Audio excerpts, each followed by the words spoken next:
We are going to continue a little bit with what we spoke about in the morning uh, on metal additive manufacturing processes. We have titled this part 2 because I could cover only EBM in the morning. So I'll talk a little bit about laser beam powder bed, probably talk for a while on directed energy deposition and little bit on VAM. Yeah, at least the laser beam part is not so remarkably different in terms of what is involved compared to EBM. But let's start and take it a little bit slow, and then go on to. Feel free to stop me, of course. Right. So let's begin with laser additive manufacturing. Uh, in fact, the ASTM I think has a standard also for nomenclature, right? You will see all sorts of names for laser based additive manufacturing out there, right? But if you talk about selective laser sintering, it deals with powders, metals, and both in direct and indirect form. But as I told you in the morning, we'll continue to focus on metals, right? And specifically, I'll first begin with laser powder bed fusion. You will see all of these names referred to in literature. They mean the same thing. Yeah. Some people call it SLM. Some people call it like that, LPBF, but please understand that they mean the same thing. Yeah. Essentially, it's use of a laser beam instead of an electron beam that we saw in the morning, along with a powder bed configuration, right? So same kind of stuff. You rake, you will see the steps are the same. The dominant difference is that you use a laser beam instead of an electron beam, right? In this case, I have taken the help of one of the best engineers that I have seen in my group, Jonas Olsson, who played a big role in setting up our Aconity machine. This is an Aconity SLM. I'm not sure if there are many Aconities here in India yet, but it's a very good machine. Gives you a fair bit of freedom, as is necessary, I think, in an academic environment. So, as I will show you, it allows us to do many things that normal commercial powder bed systems don't let us do. Yeah. If you look at it on a macro scale, the overall ambition is the same, right?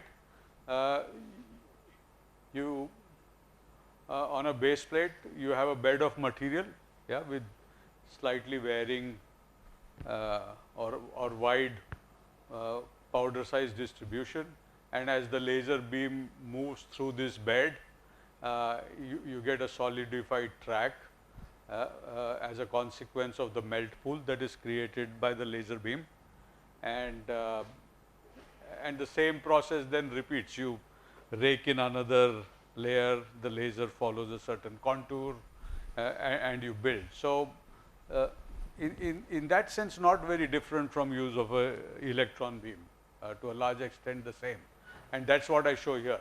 A 3D CAD drawing of the part, which you have sliced up into 2D. You send it to the machine, raking, build up,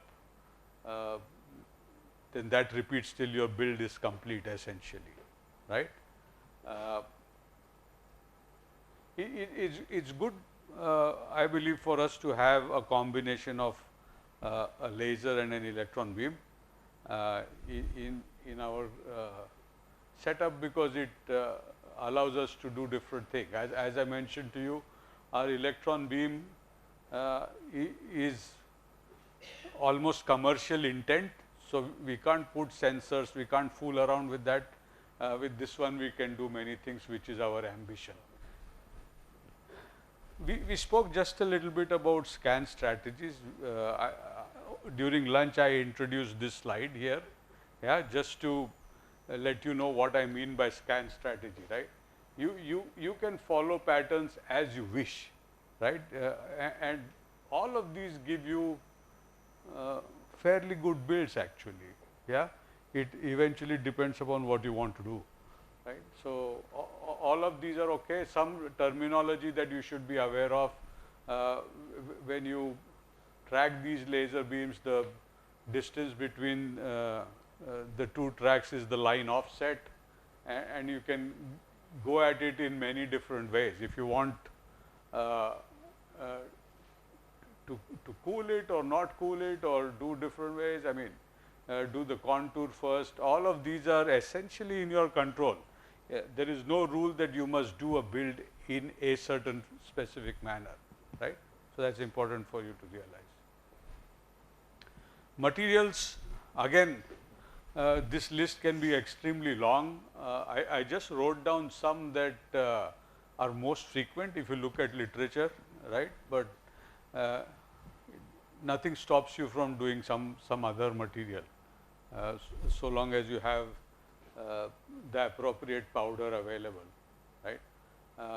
So we've been mostly working on nickel-based alloys, now increasingly on tool steels and stainless steels, because apart from the gas turbine guys, when it comes to not EBM but the laser powder bed fusion, we find more and more interest from other companies like Alfa Laval and Uday Home, the guys who make steels from Hogan. So we have kind of spent a fair bit of time in doing things away from the nickel-based superalloys like stainless steels and tool steels. And this schematic, as you can imagine, is exactly what we spoke about. There is a certain layer thickness which is variable. In case of a laser, it's much more easier to vary the beam spot size, yeah, using depending on what optics you have or depending upon what fiber you have if you are using a fiber laser, and you can again focus or defocus to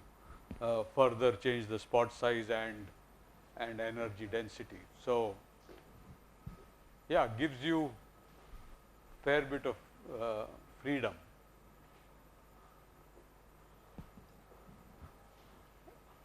Some prominent differences from my point of view between laser beam and electron beam. One is the spot size. You can go much finer in spot size with a laser. What does a finer spot size mean to you? What are the consequences of a finer spot size from an AM perspective? What does it do?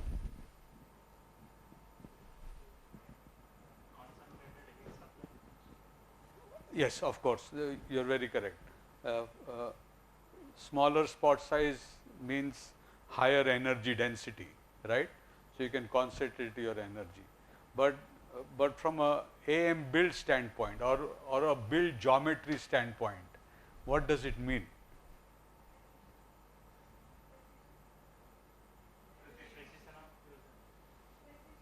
Precision of fusion. Yeah, I think you want to say what I want to hear.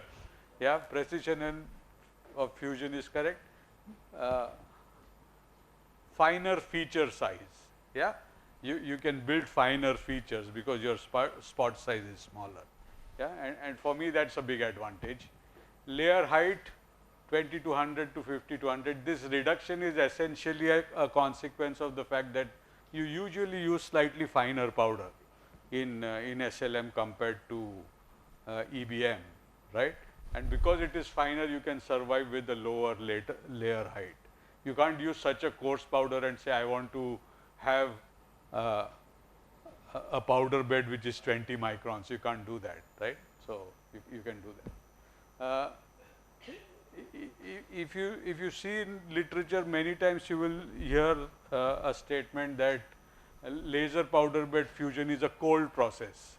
Yeah, by cold process you mean that the build temperature is not very high. Yeah, unlike in EBM, you are not maintaining the build at very high temperature, right? And because of the very small laser spot size, the cooling is almost instantaneous. So you don't see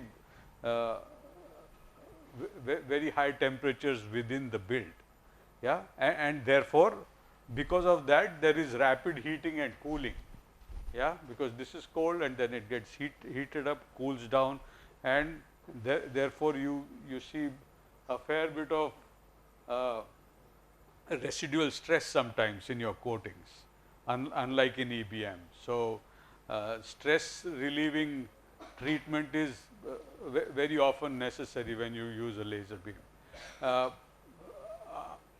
One advantage of laser PBF laser based is the fact that it typically doesn't use vacuum. It used an inert environment. It can be either argon or nitrogen. We use both at different times, but yeah, you can use either.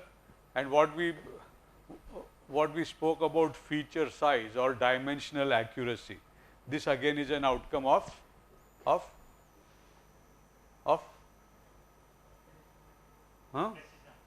finer spot size.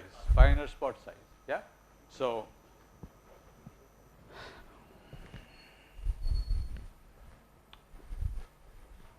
what is the importance of this slide? Why is this slide important in laser PBF? Anybody? What is it trying to show? And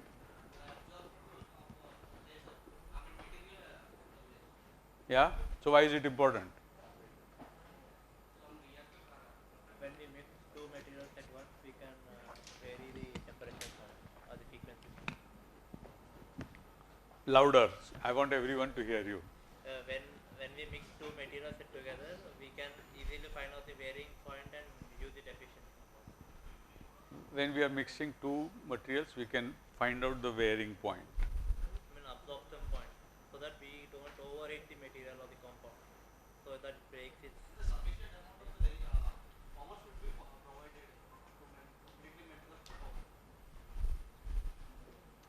Right answer, wrong answer.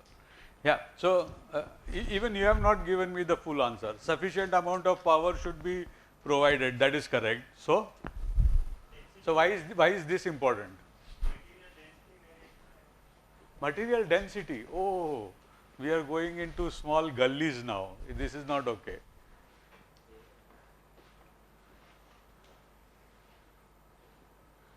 I must first tell you, today is the only day when we have a theory class after lunch. Yeah, from tomorrow we will have lab visit or something after lunch, which is nice. Yeah, because after lunch all of us are a little bit drowsy, right? So please bear with me for one afternoon and give me a good answer. Yeah. Absorbance again.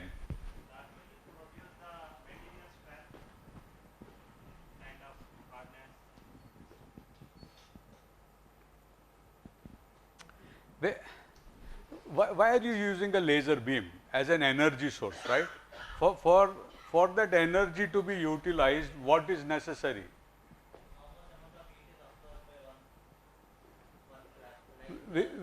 Correct, which is good or bad? Good, right? Correct. Finally, I got the right answer after so many questions. Yeah, you are using laser beam as an energy source, and if the absorption is poor, you are losing all of that energy. Yeah, the material is not absorbing that energy, correct? So if you're doing something like aluminium, you are absorbing only about less than 20% of energy. Yeah, that is not okay, because you are not utilizing all the incident laser energy. Yeah, and that's why this is important, correct? So aluminium, stainless steel, when it comes to titanium and copper, pretty hard, right? I mean, titanium is good, copper beyond a certain wavelength is pretty hard, correct? So what do you think are these red, green and blue lines? What do they mean, according to you? Huh?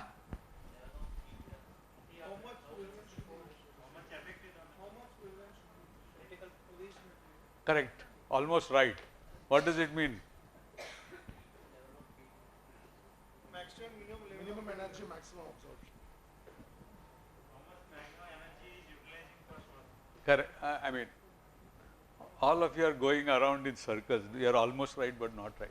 So, this red line is for a normal red laser, yeah, which has a wavelength of 1080 nanometers, right. So, if you are using this laser and you are trying to do something with copper and aluminum, you are in deep trouble, right. You are in deep trouble because you are wasting 90 to 80 to 90% of the energy, correct. So, this laser of this wavelength does not work if you are doing aluminum or copper. First of all, the process is very inefficient. Secondly, if it does not absorb means what? What does it do then? If it does not absorb it, it reflects. It reflects the energy, and if it reflects, it goes back to the optics. It can damage the optics. Yeah, if you are using very high power, and if 80% of it that is reflected, it damages the optics, right. So, two things happen. It is not good for the optics. It is not good for building, right. So, therefore, you must use a different laser, and there is something called as blue lasers and green lasers. That is why these lines are blue and green. These lasers have a different wavelength, right. It is just so that you know, you do not have to worry about it, because mostly if you do not want to do aluminum or copper, it is not a big deal. Yeah, if you do aluminum and copper, this is something that you should be aware of. Yeah. Today I was talking to somebody in the morning. I don't know if it was one of you, but suppose you have this laser, yeah, and forget about AM for a while. Yeah, let's talk about something simple, cladding. You just want to do one layer or two layer. If you have this laser and you have to deal with aluminum and copper, what will you do?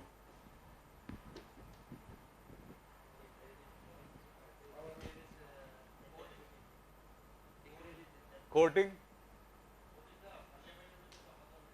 like, very good, exactly correct. What can it be?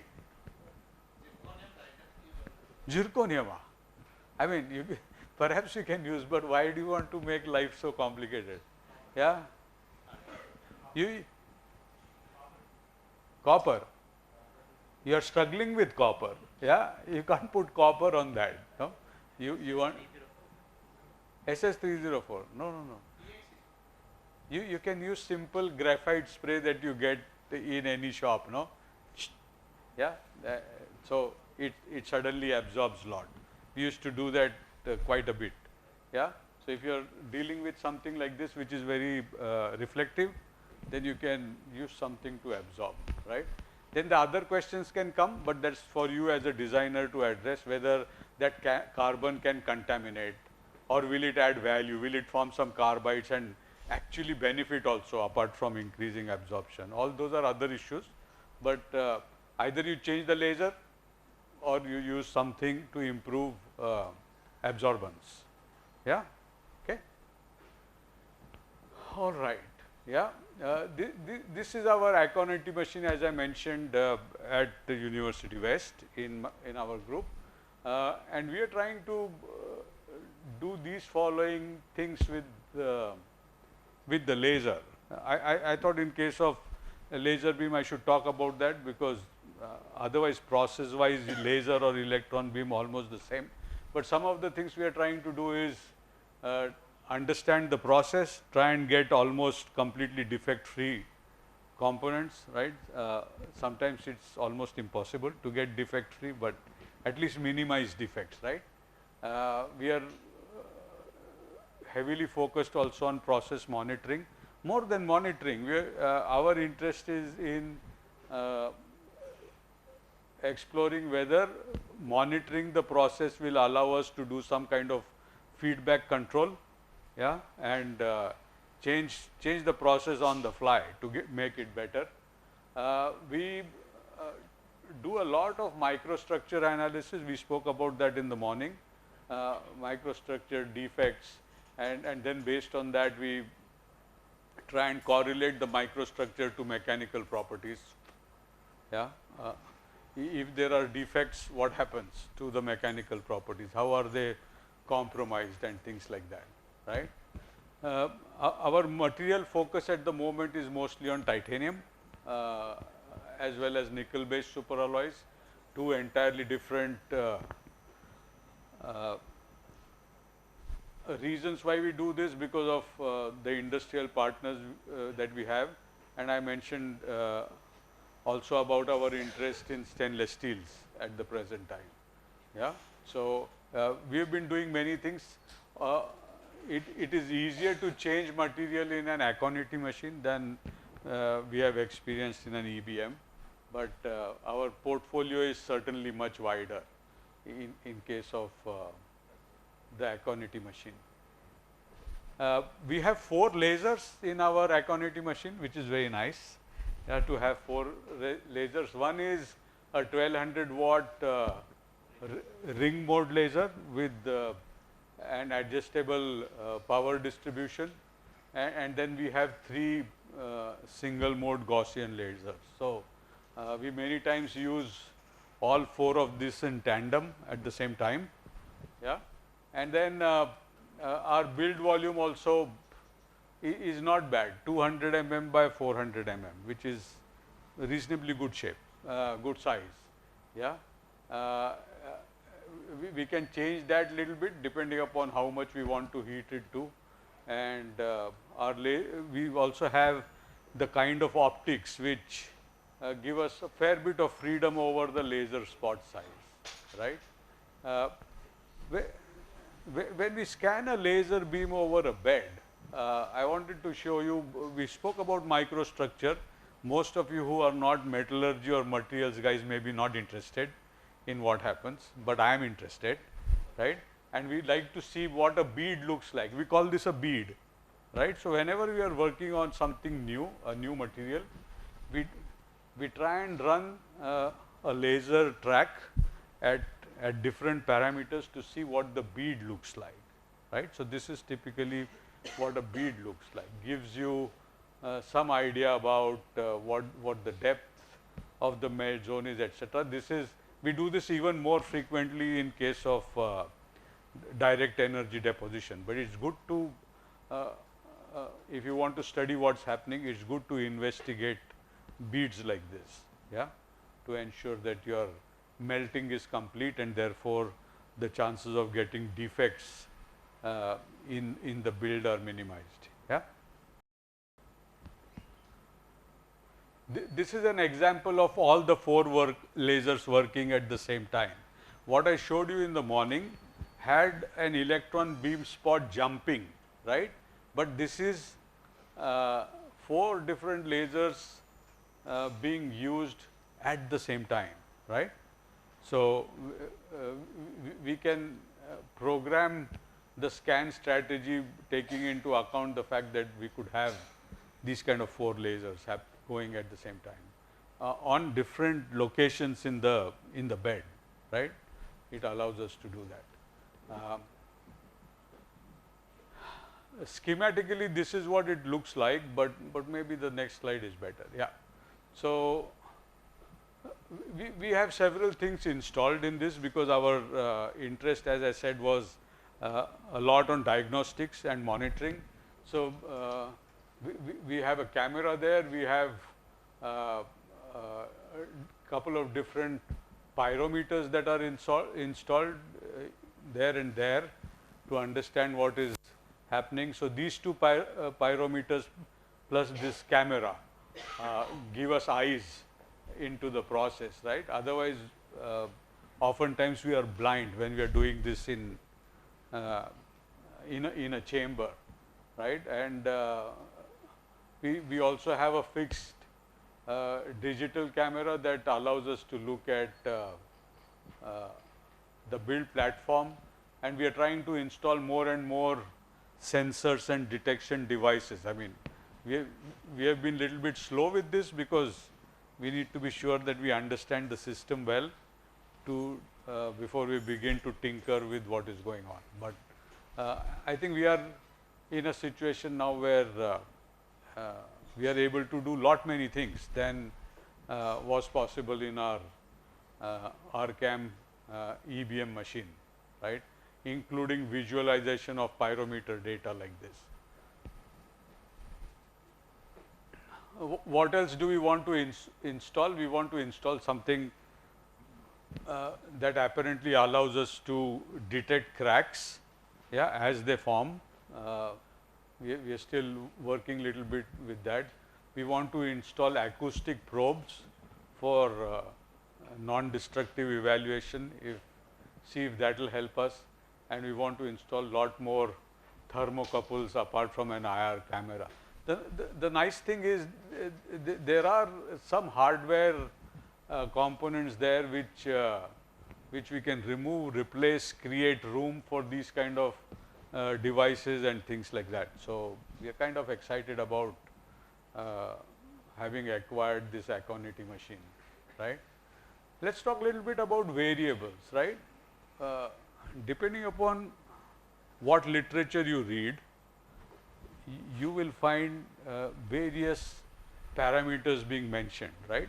I try to group them as primary variables, which are what we have largely spoken about so far.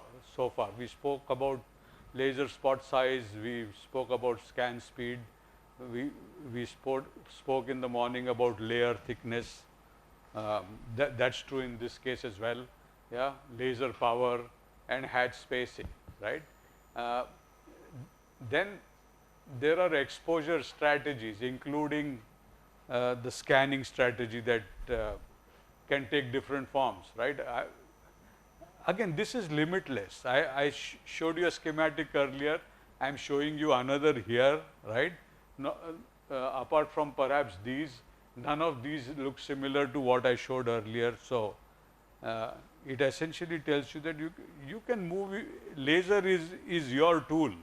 You can move it whichever way you want, yeah, depending upon what you think is the right strategy, right? So it gives you immense freedom to do all of that stuff.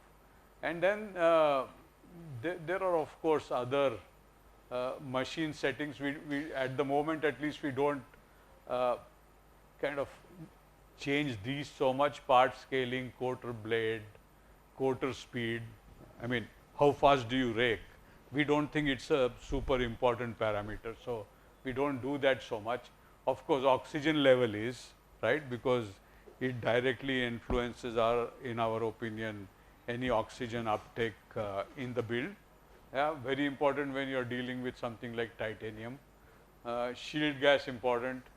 Yeah, so message is, it's entirely up to you, right? You have to decide what you think is important.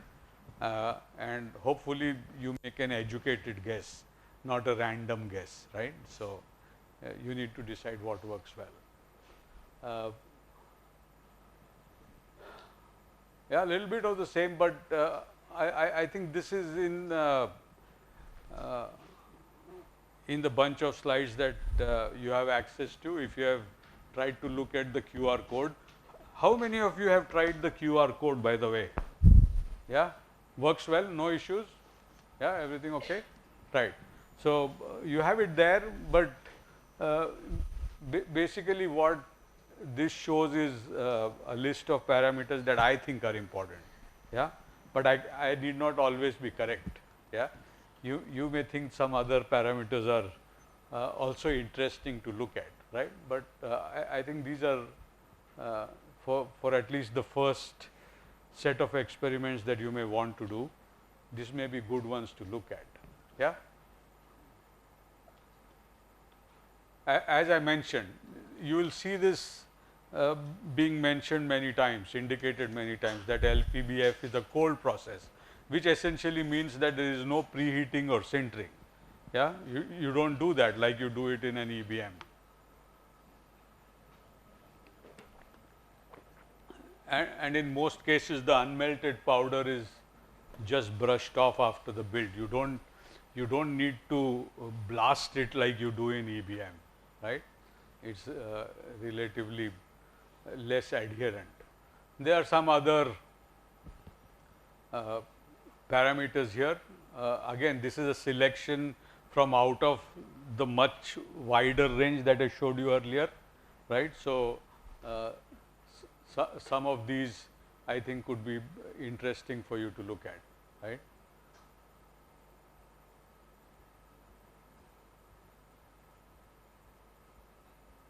Yeah. So, in summary, if you want to classify what controls the quality of a build in laser PBF, I would divide them into at least three main categories. One is bunch of laser related parameters. Second is scan related parameters, including the scanning strategy, the spacing, uh, the scan speed as well, and then there are a bunch of powder related parameters. We usually talk so much about layer thickness and all that, but particle shape, size, those kind of things are important as well, right? So, what happens if your powder particle size is very fine? Is that good or bad, or does it have any disadvantages? If you have a very fine powder particle size, let's say 5 to 15 microns, It will easily melt. huh? It will easily melt. It will easily melt. Is that good or bad?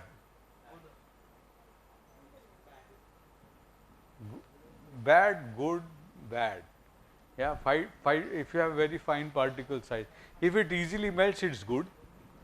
Can it vaporize? If you are talking about metals, and if it's very fine, it could vaporize as well. That is surely bad. Yeah. So, but yeah, you should be careful about what kind of powders you use. Uh, you can to some extent control powder bed temperature.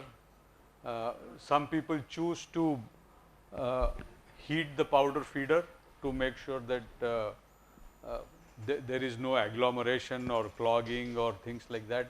Sometimes that is important, but yeah, this would be a summary of what you would want to look at, right? Also, I thought I will show you this cartoon, right?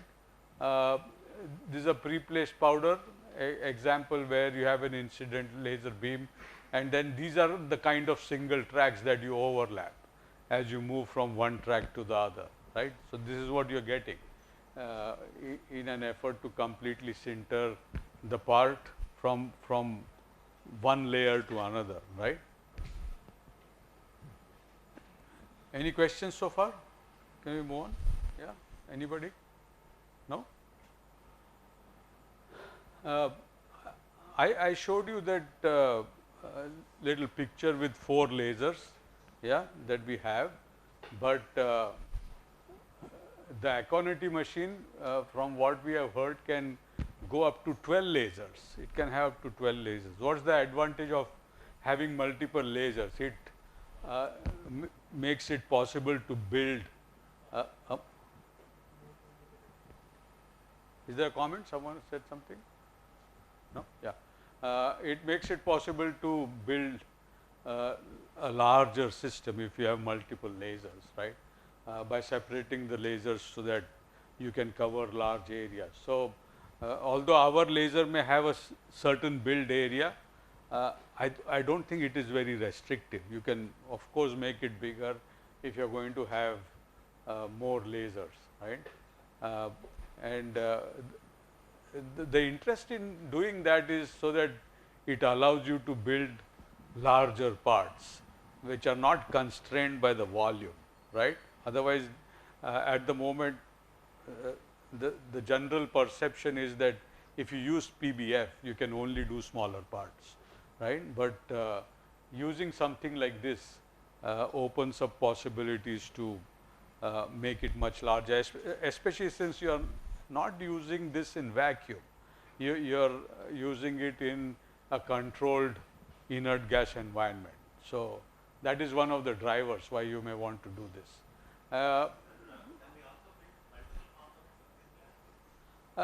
In principle, why not? If you can control what each of these 12 lasers is doing at different parts on the bed, it's a good point. Why can you not be doing different components at different places, right? So, yeah. So, I think it opens up many opportunities, even if you are doing just one component, which is not so big. But if you have 12 lasers doing, you can increase productivity. You can build many more parts at the same time. So, uh,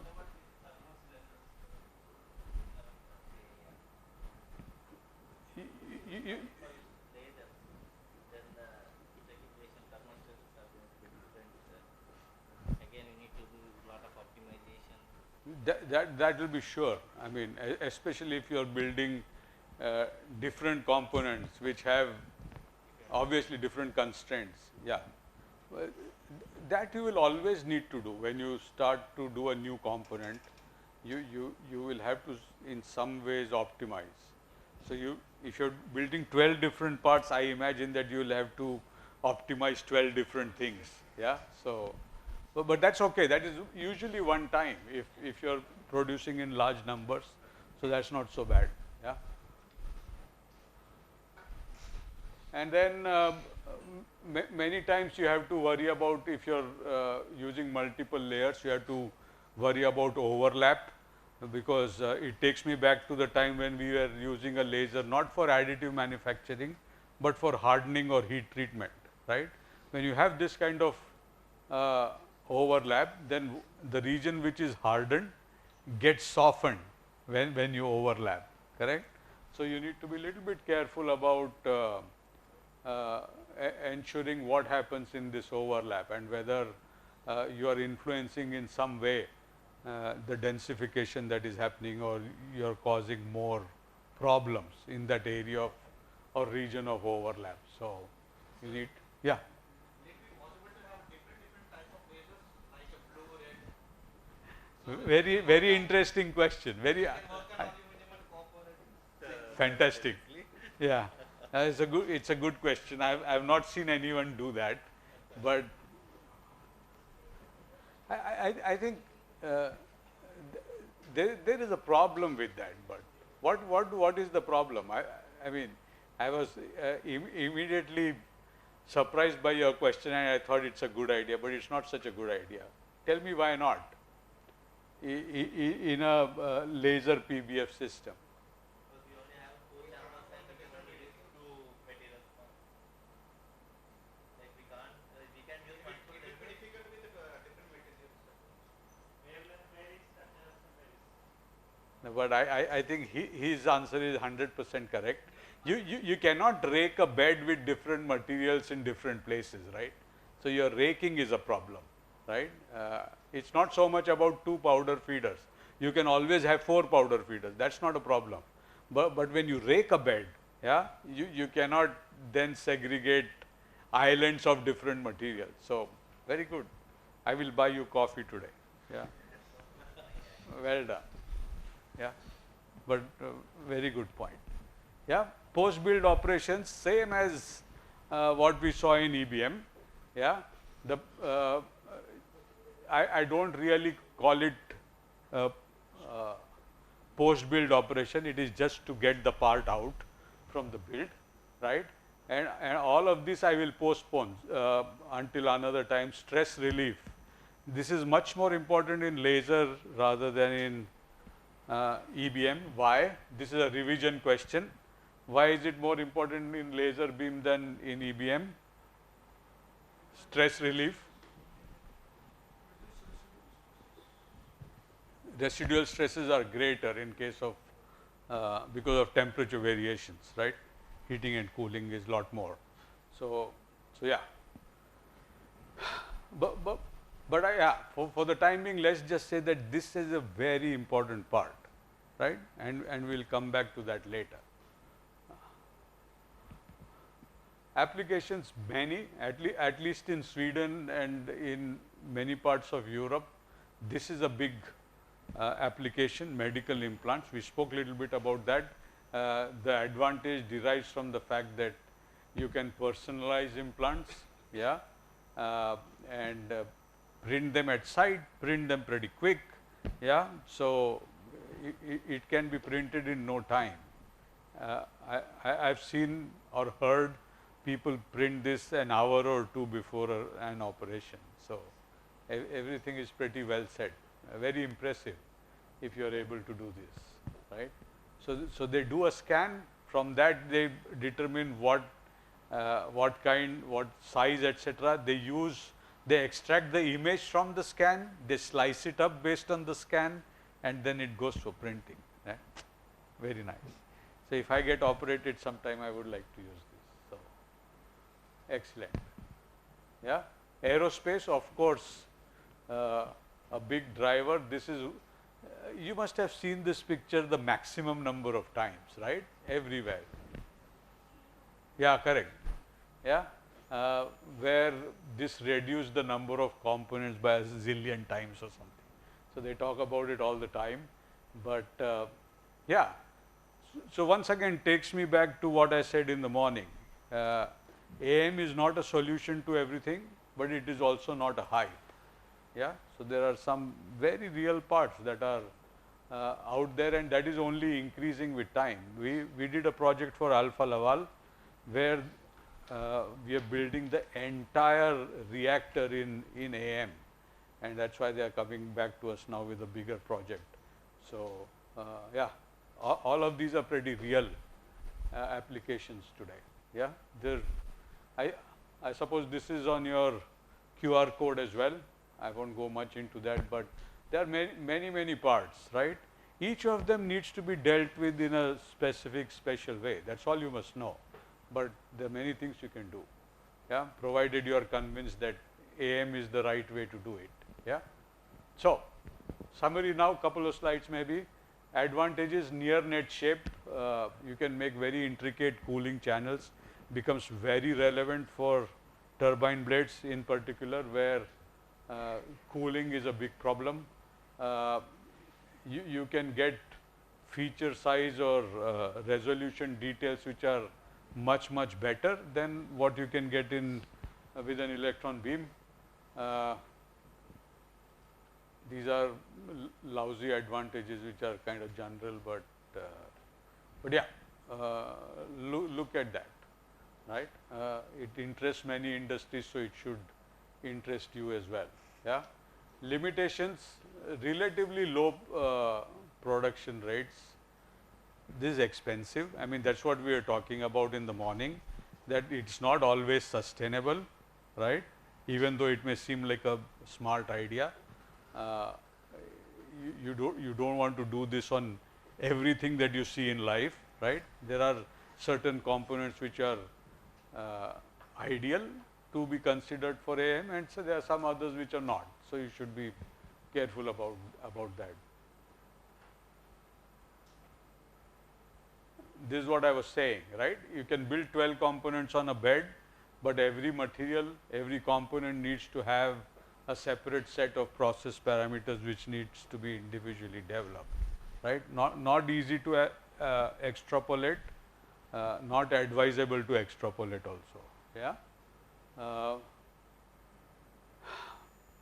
Whether you like it or not, sometimes you get little bit of porosity with some materials like CM247.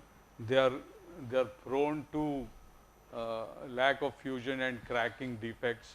So that's something you need to either address or know how to deal with through appropriate post processing, right?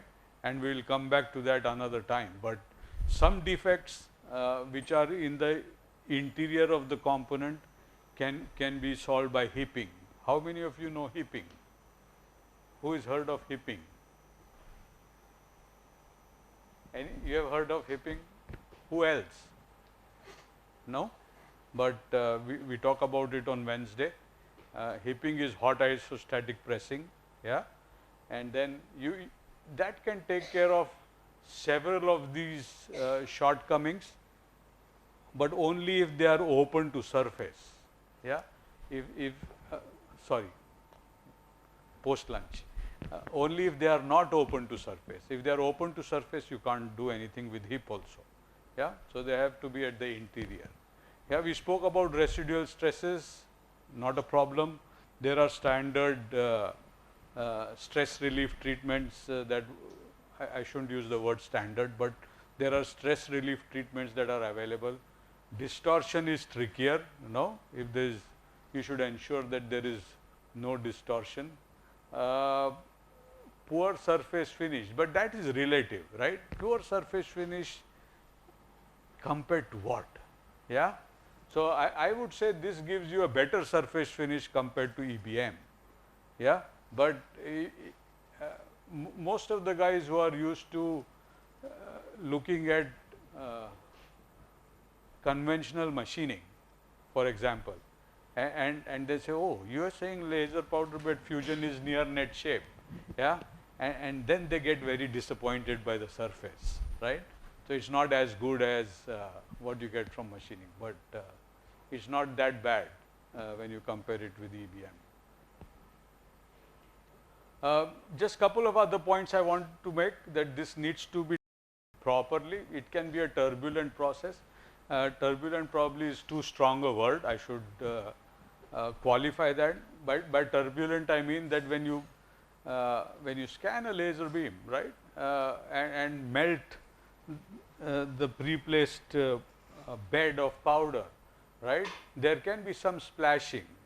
Yeah, when the powder bed melts, right, there can be some splashing, there can be some vortex formation as you see there, and if this kind of splashing occurs, that can cause problems, right. So you must be careful that you optimize everything that you do so that this kind of splashing or spattering doesn't happen. Why is splashing a problem, you think? Hmm? Atom. I mean, powder to another powder. Powder. That's what we are using. Then you will say particle next. Yeah. But not every grain structure is in proper shape. Huh. Now, if there is a one grain structure missing, there's a vacancy. It creates a defect or an air bubble. So it can crack the material or it can defect it. What happens to thickness? It reduces thickness. Oh, because one particle has gone off and sat there. Yeah, is that what you're saying? That's why it reduces thickness.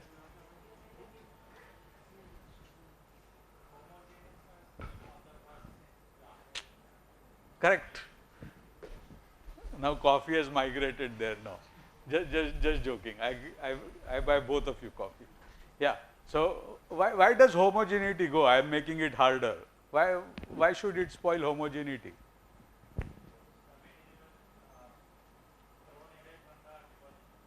Correct. So it has been thrown away and it has formed a little spatter somewhere else. So one particle has gone. So what does it do? Vector has been free. Void has been free. Only position is maintained. Yeah, I mean, we are almost getting there. Imagine that you are correct. All right, granted. Yeah, the real problem comes when when the next raking is happening, right? Yeah, and then if you have a particle which has spattered and which is sitting like that, yeah, imagine that there is a spatter which is not necessarily a single particle now, because it has come from the molten pool, and there is a spatter and which has come and it is sitting like that. That is what causes the problem, right? And then you have raked, you have formed a bed which kind of forms around this spatter, right? And then you come back and do laser beam, everything else gets solidified, and then you get this kind of defect. But very good. These are good answers to hear after lunch especially. Well done. Yeah. So these are the problems when you get spatter, and that's what you want to avoid, correct? Yeah, there are different things showing essentially what happens because of spatter, no problem. So summary LPBF pretty strong, very popular. I think most popular among the powder bed techniques. More and more people coming up with more innovative equipment, right? And that's why you will see so many sources of laser powder bed fusion equipment compared to electron beam. Many, right? Lots of business cases to show that one can really take advantage of the various things that it can offer, including making functionally graded materials. This is a little bit challenging, but we can do that. Yeah. Yeah. How can we control the stack? I mean, it's a machine work mostly. Huh? Mostly the bedding and also all the machine Correct. We are not involving any hand work. So how can we control this flashing? Flashing. How can we control it? Flashing. Yeah. You tell. I don't know, by decreasing the speed. Supply sufficient amount of laser power to control the laser spot source. You should not over melt. The splashing happens if you have if you have melted it a lot, if your gas flow is too much. So there are certain things that will cause splashing or spatter, right? You should take care of those kind of things. Yeah, you don't control that by controlling raking. It's happening before that. Yeah, so the control has to be on melting. Yeah, heat input. Yeah, stuff like that. You have some questions? No? Otherwise, you should tell us all, then it will be fun. Yeah, so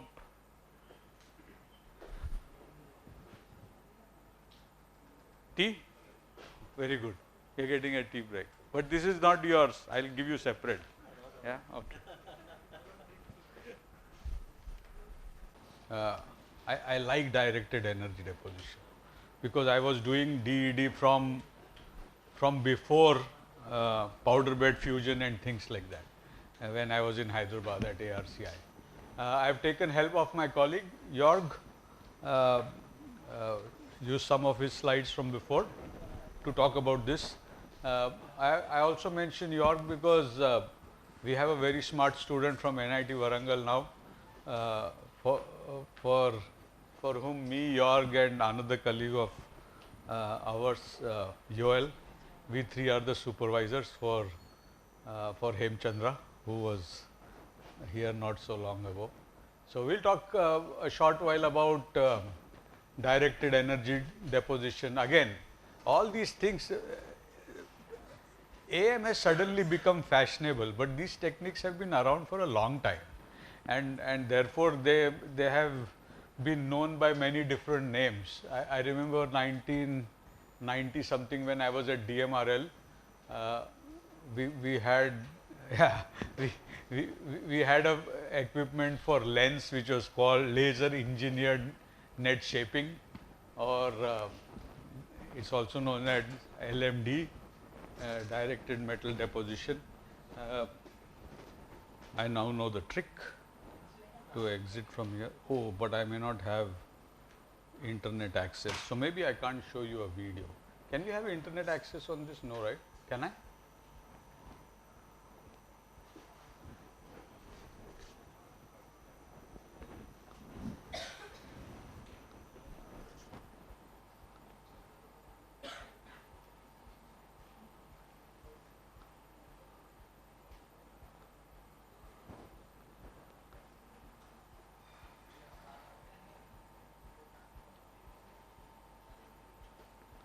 Sorry about that. I should have done this during the tea break, but I didn't expect.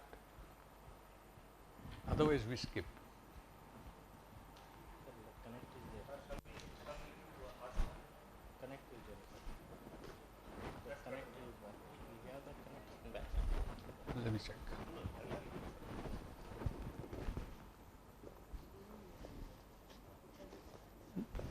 No, I don't have the connector. Oh, that would have been useful.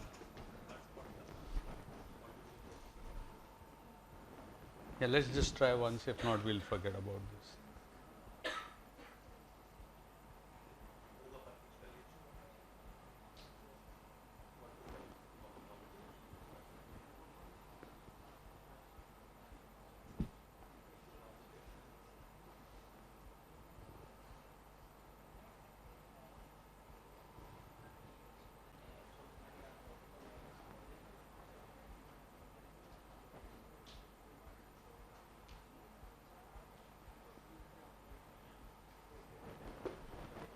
So this is a little video which I like, and that's why I thought I would show you.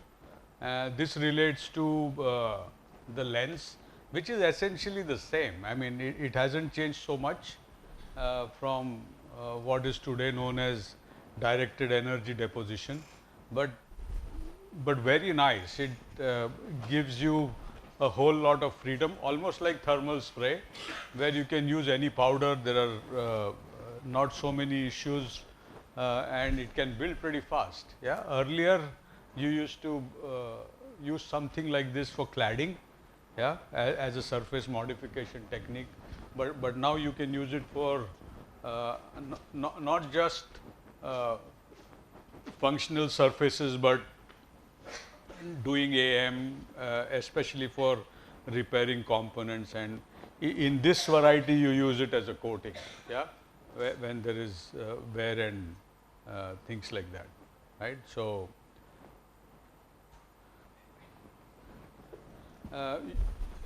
especially today you have all sorts of ways to manipulate relatively the laser head and the job, right? So again, the basic principle is the same, that for any given material that you want to deposit, you need to optimize how it melts, etc., for the kind of laser that you have. But it's nice to see this happening, right? So you can do very thin wall features because of the spot size that is available. And today it's a very popular method to do blade tip repair, especially, right? All kinds of turbine blades, which, as you know, are very expensive. Each blade costs almost as much as a Mercedes Benz, right? So people use this a lot for very localized repair with small feature size and at fairly high deposition rates. And then you have a very high choice of materials to pick from. Almost the same spectrum that we saw in the morning for EBM, all kinds of nickel-based superalloys, titanium alloys, and things like that, right? I think I need not go more into that. So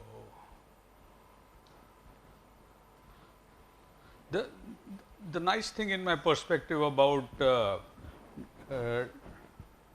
directed energy deposition with either powder or wire is reflected in this cartoon.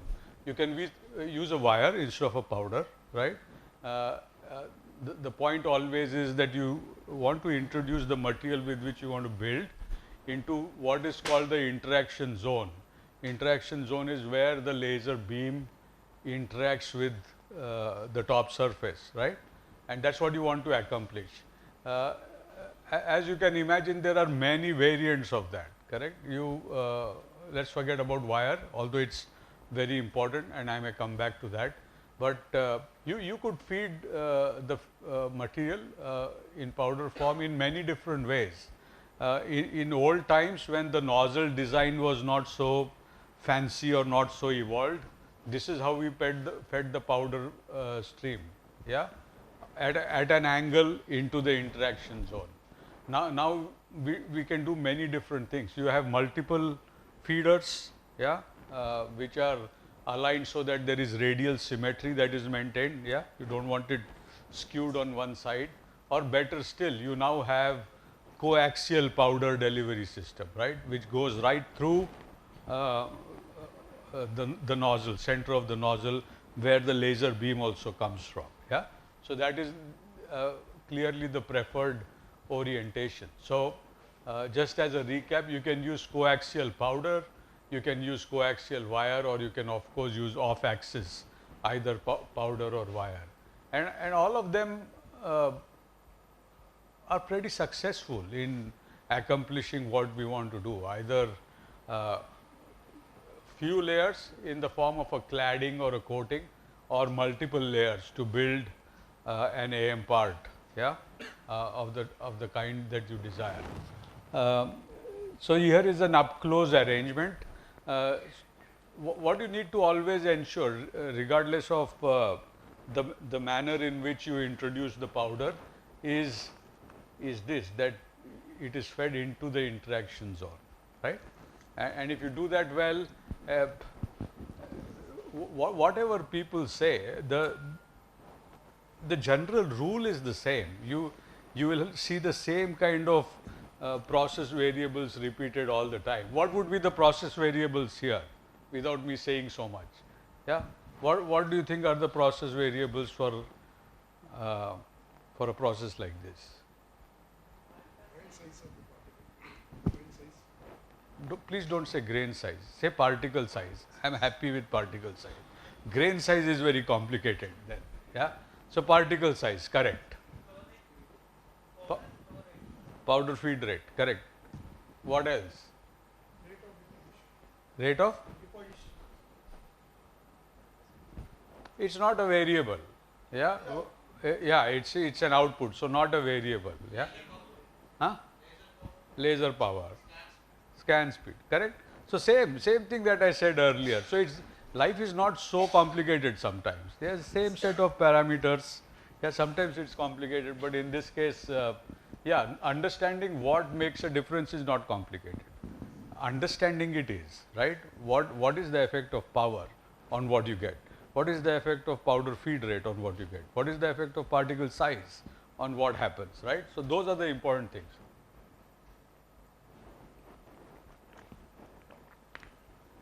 Believe it or not, people have also fed powder in different ways, right? This is leading application of powder. This is trailing application of powder. Leading means what? It leads the laser beam, and here it trails the laser beam, right? As long as you do it right, you understand what you're doing, you can make it work, right? Both of them work pretty good. But yeah, if I had the money, if I had a good coax nozzle, this is what I will do, right? Use a coax nozzle. Now you also get coax nozzle with six feeding ports, right? So if you are using 2 powders, use 1 powder in 3 feeding ports, use the second powder in 3 other feeding ports. Someone was asking me just now during the break and even earlier about making composites, having 1 powder added to the other. So doing all that kind of stuff, this is great. Powder bed is not that great. This gives you so much freedom, right? To do all those kind of innovative things, right?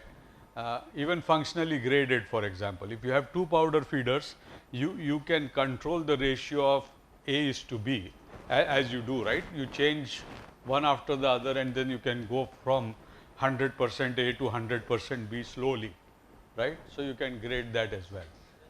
Yeah. Is there any condition that it should be at this particular temperature of now you say we can use different materials there. Yeah. Different materials means material has a different temperature now. Hmm. Now, different temperature now. Hmm.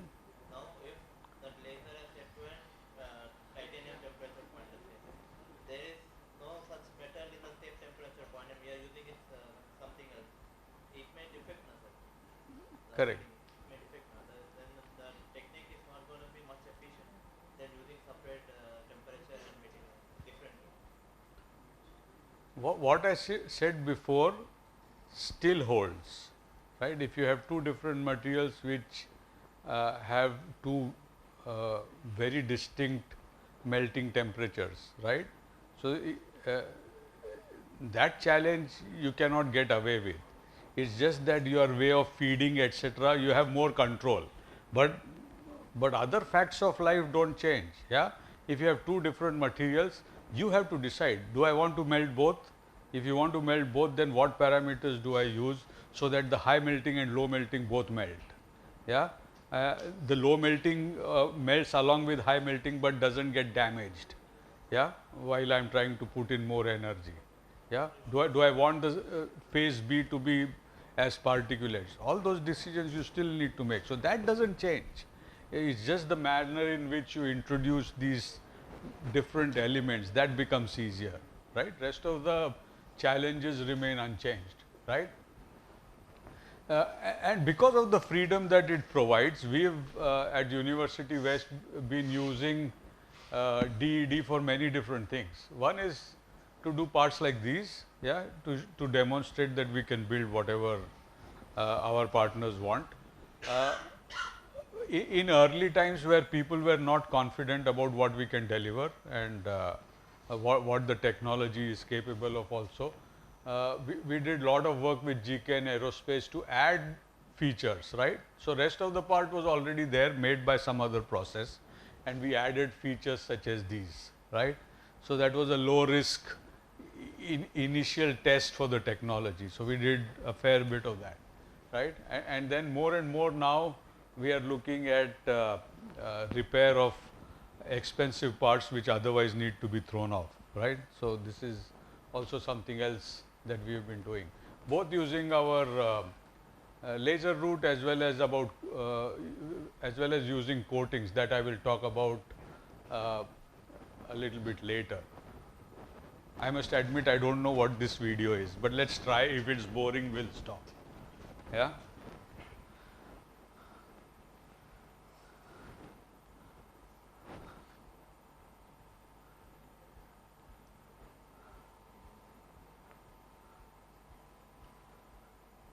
Isn't this the same one? What the hell? I don't want this then. Yeah, let's move on.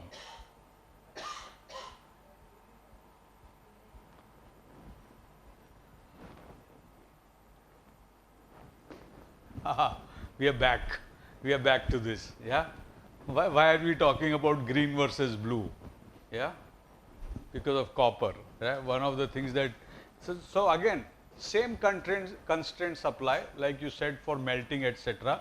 is the same, because you are still using a laser. When it comes to doing things like copper, aluminum, you have the same issues as you had with the powder bed laser beam, yeah, because that is characteristic of a laser material interaction, right? Whether you do it in a chamber or outside, it's not going to change, right? So at the moment we are trying to decide between buying a green laser and a blue laser, because our latest project involves combining stainless steel and copper, yeah, to do a certain aerospace part, right? And we are struggling for the reasons that we have already discussed, yeah, about reflectivity and things like that. I spoke a little bit about this already, but couple of things you must know. When we talk about cladding, it's not different from laser DED. What is different is what we mean when we say cladding. Usually you're talking about a couple of mm thickness, not more than that, right? When you're talking about AM, you're talking about much bigger parts, right? When you're talking about repair, you want a very fine track if you're doing a blade tip kind of thing. When you're doing cladding, you want as wide a track as you can, right? So with the right optics, for example, if you have a point beam, with the right optics, you can convert it into a line beam, which is 10, 12, 14, 16, even up to 16 mm big, if your optics are correct. Yeah, you don't want that in repair. Yeah, you want it very specific to the feature that you want to build, right? But in cladding, etc., you want large area coverage. Most times, there can be exceptions, of course, but most of the times you want large area coverage. Yeah, to, let's say, cover an entire shaft with something which is wear resistant. So that part is very different, correct? So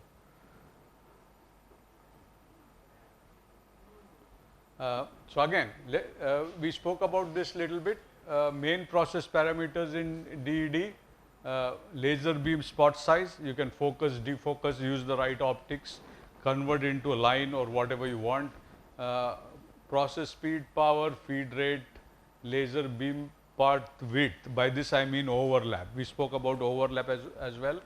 And yeah, so these are again same as what we saw before. Again, many examples of this. This is the one that I like the most, because this was one of the first things similar to this that we did, but this particular one is an example from our collaborator at Fraunhofer. Yeah, you can always see that the laser beam, if the powder is fed correctly, it's a very stable deposition process.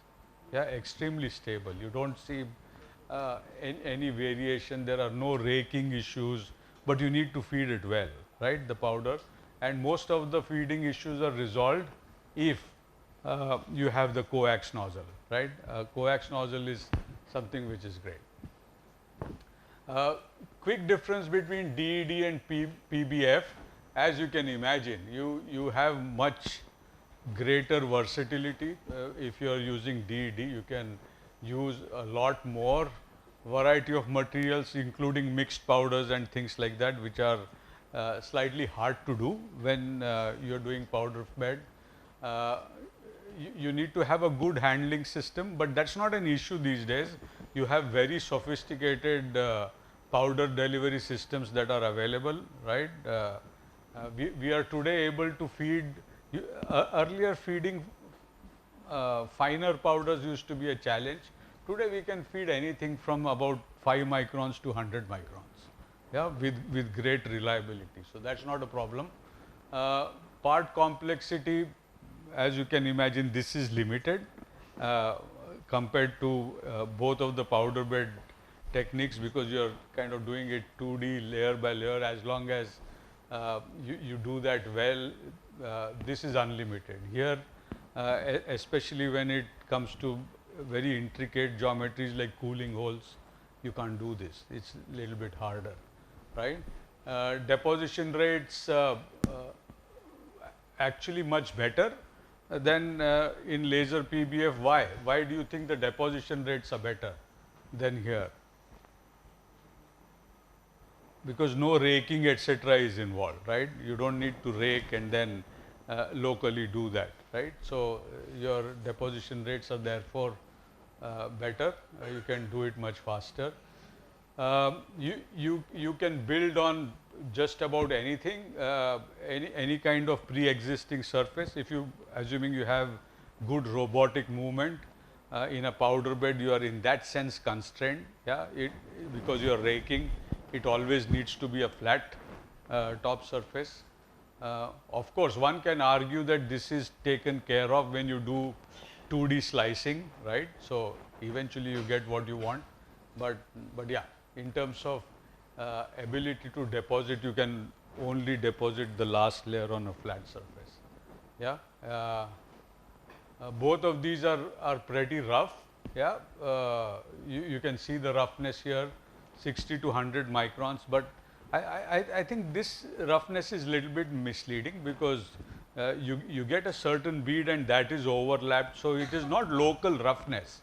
It is the general undulation because of the beads that you put on.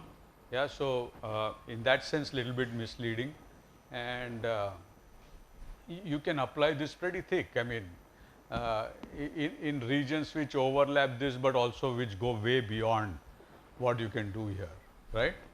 In case of powder bed. So fairly strong way to accomplish many AM requirements that may present themselves, right?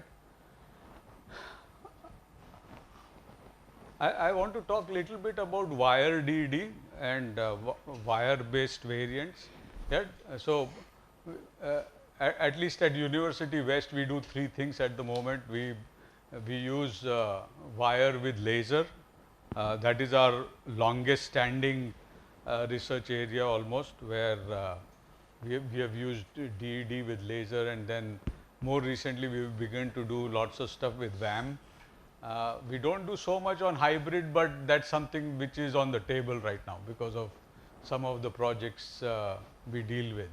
The nice thing today is that just as you have coax nozzles for powder, you also have coax nozzles for wire, and we also find that we can do diagnostics much easier with wire.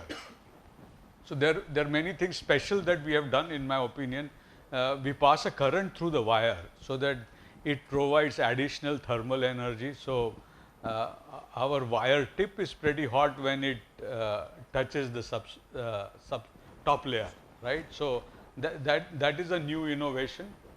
So we do that, and then we also monitor electrical conductivity at the point where the wire tip is touching the melt pool, right? So we are able to therefore tell whether there is discontinuity or something like that is happening. That's one of the things that Hemchandra has just begun to work with, yeah, trying to correlate any excursion in that conductivity with microstructure, right?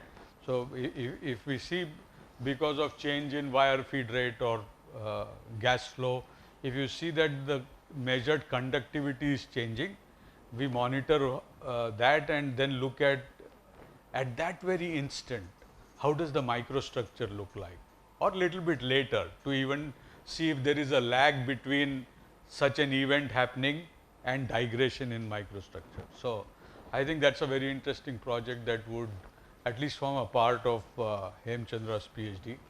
We are kind of excited about that. So, that is with wire. Then with VAM, we think that VAM has not got the attention that it deserves, right? People have thought this as a lousy technology because it uses an arc which is very commonly available, but I think we can do lot of things with that, and most of our recent projects are gravitating around wire arc. I don't know if you do it yet, but I think this is a wonderful new area to get into. Yeah, it's fantastic. Yeah, and then there is more and more industrial interest because, yeah, because even industry is now beginning to realize this is much cheaper than everything else I have spoken about so far, right? So, very high throughputs may not look very fancy on the surface, but gives good mechanical properties, especially if you are going to do some minimal machining in the end. This is great. So, we have been trying to use different kinds of arcs, MIG and TIG. As I said, the biggest motivation for us is that it is a cheap source of heat for what we want to accomplish, and therefore, there is a very clear business case for the industry. The deposition rates also are very handsome. As you would have seen from that wall that I showed earlier, surfaces are kind of rough. So, some kind of finishing is clearly required for most sensible applications, and but so long as you take care of that, it is pretty good. What else?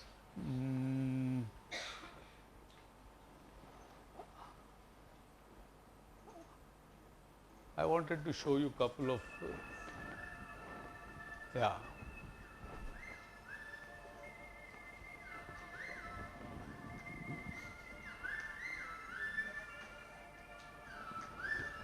So, for a heat source which is as cheap as an arc, this is pretty good, and it can do many things that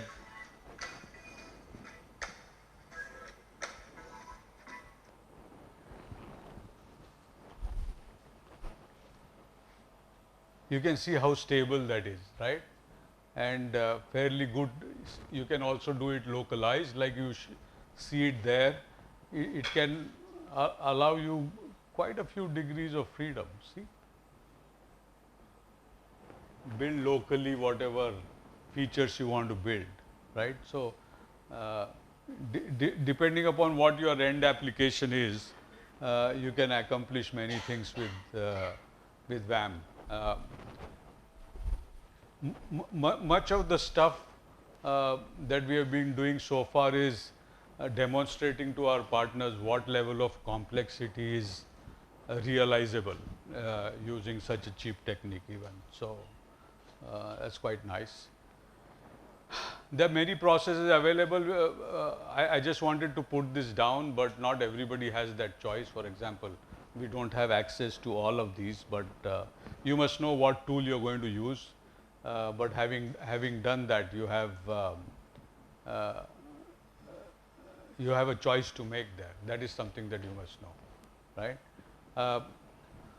One other thing I wanted to point out, if you look at the process window for doing VAM, you have different regimes where some short circuiting takes place of the wire feedstock, and then you see some pulsing, and then somewhere the wire comes out as wire spray, you know. So, you need to be clear about where you want to operate your VAM process, right? I mean, uh, some of these work pretty well actually. So, but we oftentimes try to be somewhere here, right?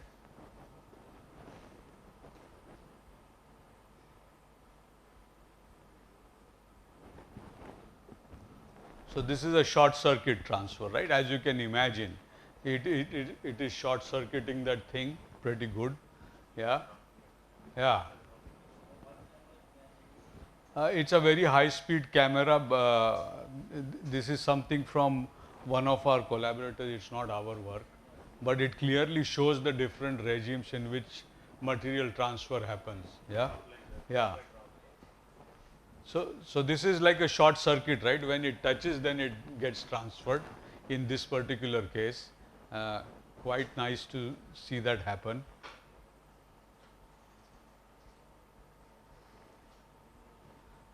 This is a droplet transfer. This is uh, a completely different regime in that chart. Yeah, so you see, let that droplet form, and then it kind of drops on the substrate to be coated. So, yeah. So I found that very fascinating. So I thought I must share that with you. It clearly shows how the deposition regime varies at different times. So, and many things affect this. As you can imagine, the rate at which you're feeding, even the carrier gas that you have, yeah, you don't want it to disturb what is happening there, right? So, quite nice.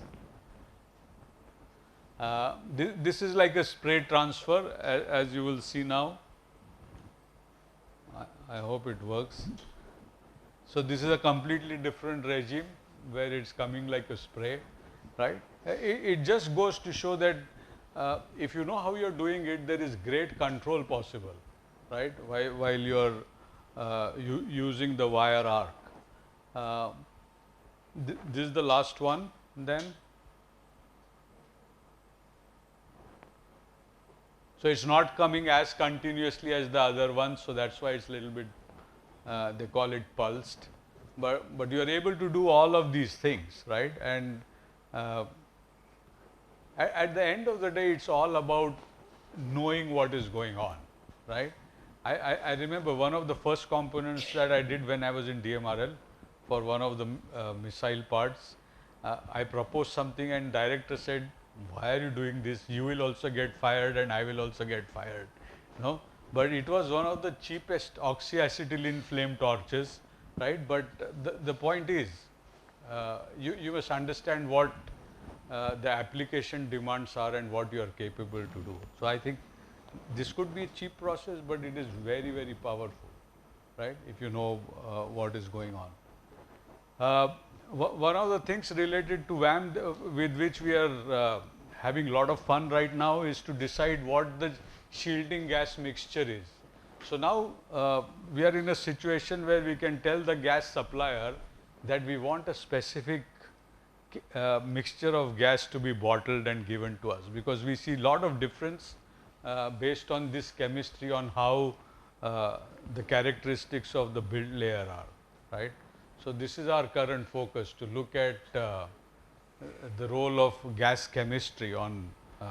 So this is something new. You don't see so much of this in powder bed fusion or DED, but we are finding this to make a big difference, and that's something that we are working on. This is just a cartoon showing how, depending upon the gas, but with everything else the same, the beads vary to a large extent, right?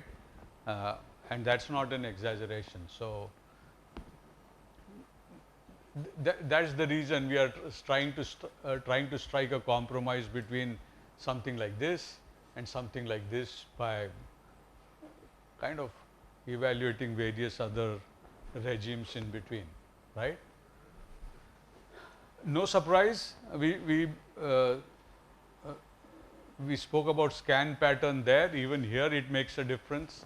So the path sequence protocol is important, just so that you know that, right? I mean, you should be aware of it, that's all. Yeah, I don't want to spend so much time on it, but it really depends, depending upon the geometry of the component that you are building, you must come up with a good way to optimize the path so that there is no hot spots or thermal runaway in your part, right? Yeah, we've been trying many different things in terms of path planning, but eventually one needs to do an exercise of this sort, especially if the part is very complex. Yeah, but it's doable. It's not complicated. It's just for you to be aware that something like this is important to consider, right? I'll kind of stop here. I'm on time, but I'm happy to stay as long as you want if there are questions, right? And then tomorrow we talk a little bit about feedstock, I think. And then, do we talk about, yeah, I don't remember the schedule, but post-processing, yeah, or maybe feedstock in the, let me quickly pull that up so that you know what's going on tomorrow.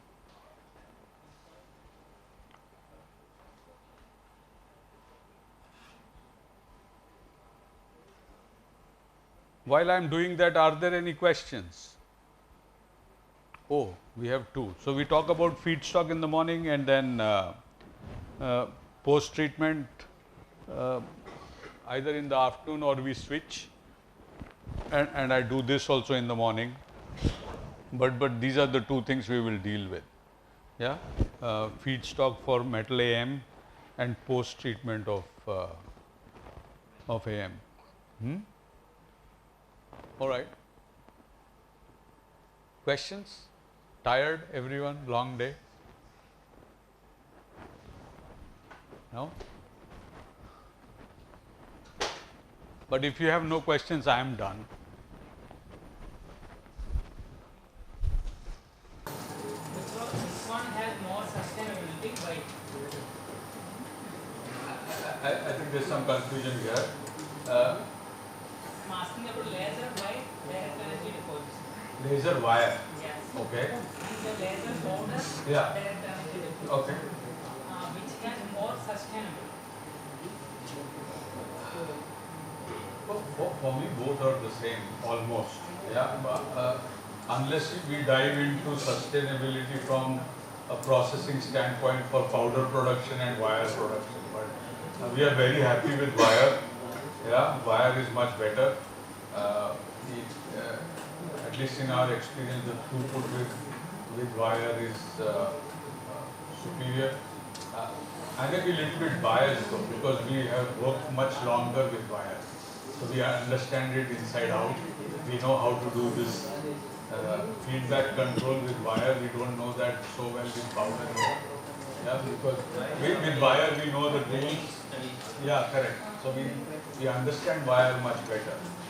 At the end of the day, I think it's all about understanding the process. I remember 1989, seems like very old to you guys, but when I first started working with plasma spray, thermal spray and stuff like that, companies would come and say, this is our equipment. If you buy our powder, here is a spray sheet, you plug in those numbers, then you will get good coatings. But if you don't buy our powder, you are in deep trouble, right?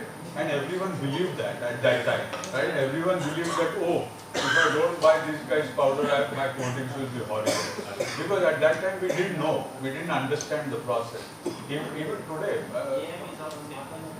exactly same situation, that thermal spray one, right? So today if you buy an Arcam machine, Arcam also makes powders or has someone make powders and it markets, saying that if you buy this powder only, you will get good yields, right?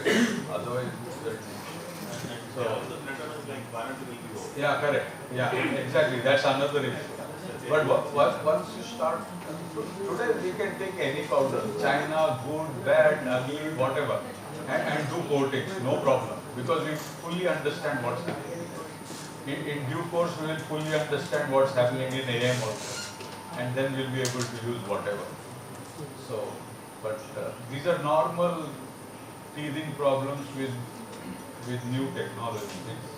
We shouldn't say new at this point because it's been around for a while, but yeah, I think we are still kind of scared about what will happen if we use something else. But you shouldn't be scared, is my message. It works. All right.